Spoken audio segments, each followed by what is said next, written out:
महानता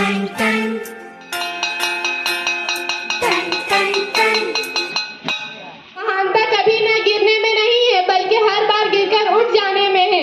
ताली बजाओ।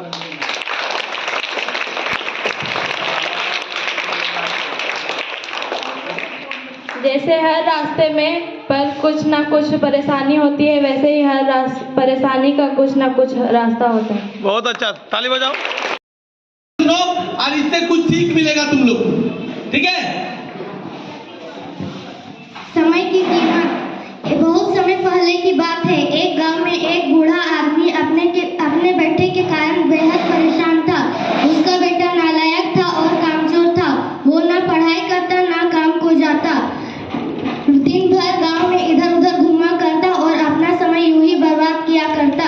उसके पिता ने सोचा अब समय आ गया है कि उसकी जिंदगी का एक जरूरी सबक सुनाऊंगा। उसने अपने बेटे को बुलाया और कहा कि अलमारी में एक पुरानी घड़ी रखी है, उसे लेकर आओ।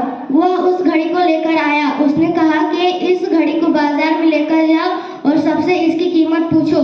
वह बाजार गया और जो भी दिखा उसकी कीमत पूछा। सभी ने कहा 500 रुपये, किसी ने 1000 और किसी ने 800।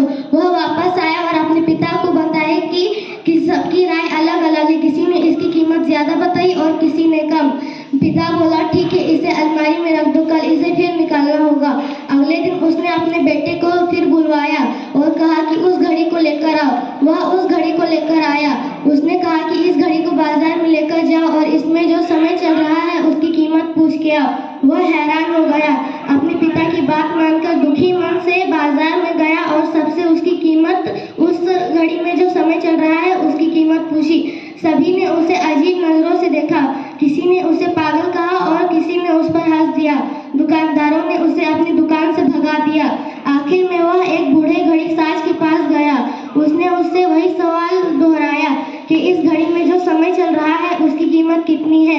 बूढ़े घड़ी साज ने कहा कि समय की कोई कीमत नहीं होती है। तुम करोड़ों रुपए देकर भी अपना 1 सेकंड वापस नहीं ला सकते। समय बहुत कीमती चीज है, इसलिए इसका सही उपयोग करना चाहिए। इसकी एक अच्छी बात भी है और बुरी बात भी। अच्छी बात यह है कि तुम इसे किन चीजों में गुजारते हो और बुरी बात यह है कि यह गुजर जाता है। सभी के पास दिन में 24 घंटे होते हैं, अमीर के पास भी गरीब के पास भी। अब वह तुम्हारे हाथों में होता है कि तुम इस 24 घंटों में क्या नया कर सकते हो। तो अपने हर एक पल का हिसाब रखो कि तुमने इसे किन चीजों में उड़ाया। यह सुनते ही उसकी आंखें खुल से गई, मानो उसमें कोई बड़ा बदलाव सा आ गया। वह घड़ी लेकर वापस अपने पिता के पास गया और सारी बातें बताई और उस दिन से उसकी जिंदगी बदल सी गई। इससे हमें यह शिक्षा मिलती है कि अपना समय हमें यूं ही बर्बाद नहीं करना चाहिए, इससे कुछ नया करके दिखाना चाहिए। धन्यवाद।